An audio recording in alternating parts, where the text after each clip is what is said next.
गुरु भक्ति योग। पवित्र शास्त्रों का गूढ़ रहस्य और प्राचीन सिद्धांतों का अर्थ केवल पुस्तकें पढ़ने या पांडित्यपूर्ण भाषण सुनने से समझ में नहीं आता।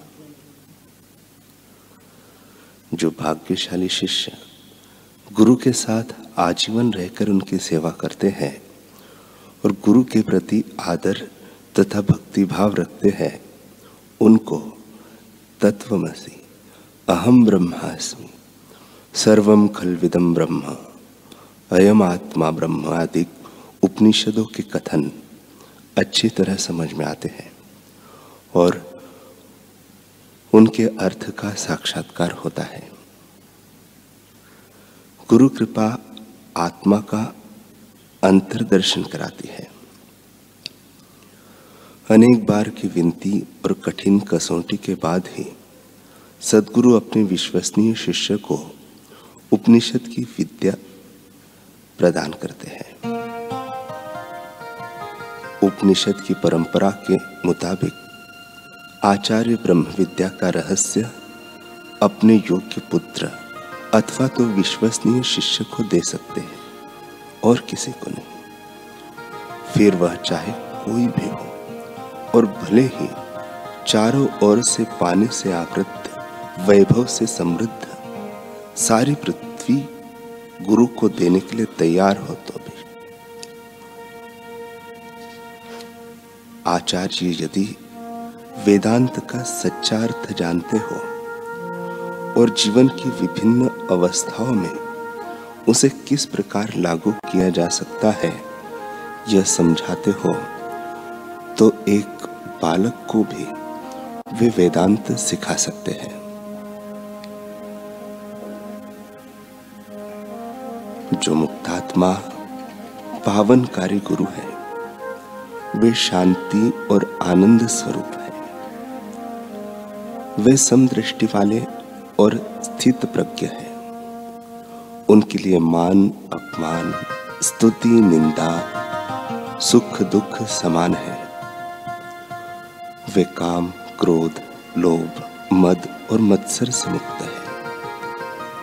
उनको रुचि अरुचि नहीं होती, उन्हें कोई आसक्ति नहीं होती। वे बालक जैसे निर्दोष फिर भी ज्ञान के भंडार हैं। अपनी उपस्थिति मात्र से या कृपा दृष्टि से ही शिष्यों के संशय दूर कर सकते हैं।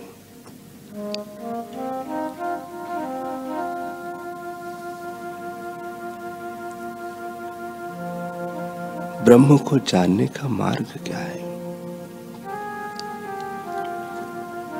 एक बार आनंदमयी मां शाम को गंगा किनारे टहल रही थी। वहां स्थानीय कुछ महिलाएं थी, जिनमें से एक ने आनंदमयी मां के साथ कुछ देर तक चर्चा की और प्रश्न किया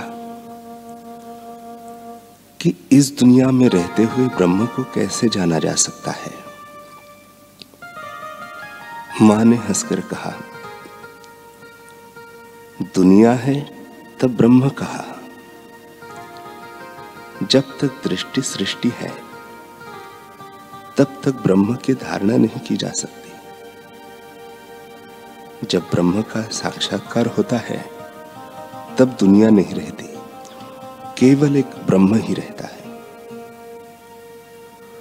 उस महिला ने उपनिषद के 2 श्लोक सुनाए।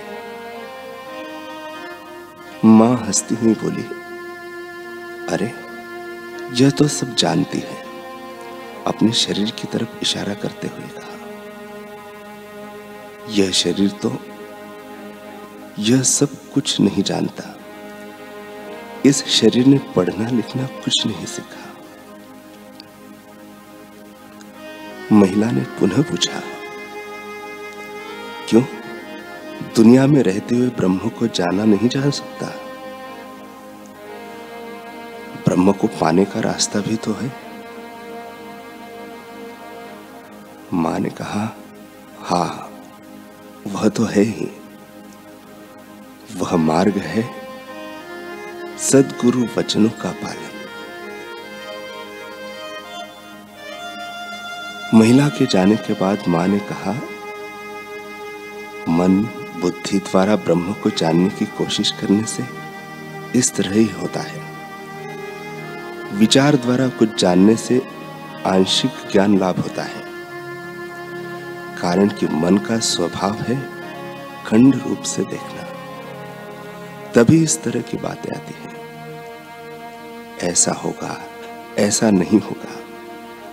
परंतु जब ज्ञान का पूर्ण प्रकाश होता है, तब समझ में आता है कि जो जैसा कह रहा है सब ही सत्य है, इसमें कोई द्वंद्व नहीं है।